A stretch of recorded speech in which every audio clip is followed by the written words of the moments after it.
ଶ୍ୱଶୁର ଘରେ ସ୍ତ୍ରୀକୁ ଆକ୍ରମଣ କଲା ସ୍ୱାମୀ। ସ୍ୱାମୀ ଓ ସାଙ୍ଗ ଥାନାରେ ଅଟକ। ଅନୁଗୁଳ ଜିଲ୍ଲା ବଅଁରପାଳ ଥାନା ତଳମୂଳ ଶାସନା ପଞ୍ଚାୟତ ନାଉପାଳ ଗ୍ରାମର ଜଣେ ମହିଳା ଥାନାରେ ଅଭିଯୋଗ କରିଛନ୍ତି କି ସ୍ୱାମୀ ମାରଣାସ୍ତ୍ରରେ ଆକ୍ରମଣ କରି ସ୍ତ୍ରୀ ଗୁରୁତର ହୋଇଛନ୍ତି। ସ୍ତ୍ରୀ ପ୍ରାୟ 8 ବର୍ଷ ହେବ ନାଉପାଳ ଗ୍ରାମର ପ୍ରେମିଳା କଟକ ଜିଲ୍ଲା ନରସିଂହପୁର ଗ୍ରାମର ଟୁକୁନା ପ୍ରଧାନଙ୍କୁ ବିବାହ କରିଥିଲେ।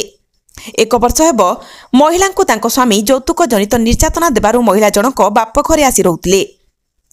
ରବିବାର ସନ୍ଧ୍ୟାରେ ତାଙ୍କ ସ୍ୱାମୀ ବଡମ୍ବା ଅଞ୍ଚଳର ଜଣେ ବ୍ୟକ୍ତିଙ୍କ ସହ ଏକ ପଲ୍ସର ବାଇକ୍ରେ ଆସି ପ୍ରମିଳାଙ୍କ ବଡ଼ ଭାଇଙ୍କୁ ଅସଭ୍ୟ ଭାଷାରେ ଗାଲିଗୁଲଜ କରୁଥିଲେ।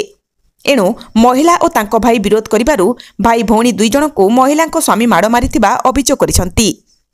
ସାଥିରେ ଆଣିଥିବା ଖଣ୍ଡାରେ ମଧ୍ୟ ହାଣିବା ପାଇଁ ଚେଷ୍ଟା କରୁଥିଲେ କିନ୍ତୁ ବିଫଳ ହୋଇଛନ୍ତି। ମହିଳା ଜଣକ ଅଭିଯୋଗରେ ଦର୍ଶାଇଛନ୍ତି କି ତାଙ୍କର 2 ଝିଅ ଥିବା ବେଳେ ବଡ଼ ଝିଅ ସ୍ୱାମୀଙ୍କ ପାଖରେ ଥିବାବେଳେ ସାନ ଝିଅ ମାଙ୍କ ପାଖରେ ରହୁଛି। ବଡ଼ ଝିଅ 7 ବର୍ଷର ହୋଇଥିଲେ ମଧ୍ୟ ତାଙ୍କ ସହିତ କଥା କରାଇ ଦେଉନାହାନ୍ତି। ବଡ଼ ଝିଅ ଓ ତାଙ୍କ ପ୍ରତି ବିପଦ ଥିବା ନେଇ ମହିଳା ଜଣକ ଥାନାରେ ଅଭିଯୋଗ କରିଛନ୍ତି। ଅଭିଯୋଗକୁ ଭିତ୍ତି କରି 2 ଜଣ ବ୍ୟକ୍ତିଙ୍କୁ ଥାନାରେ ଅଟକ ରଖି ଘଟଣାର ଅଧିକ ତଦନ୍ତ କରୁଛନ୍ତି।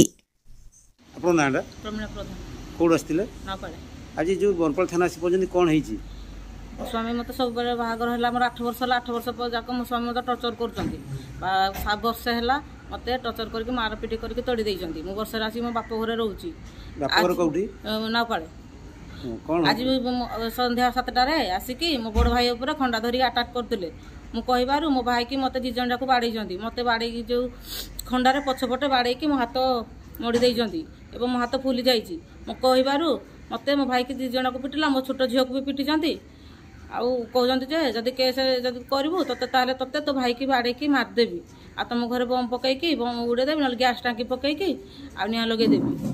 कारण कौन झगड़ा कारण यौतुक निर्यातना बाड़े 2टा झील कहते नहीं झील 2टा मोर नुह मत डीएन टेस्ट कर प्रमाण देले मुझे ते ना तो पिला को रखी ना तो बारपिटा कर तोड़ी दौरान मत डीएन टेस्ट कर प्रमाण दरकार।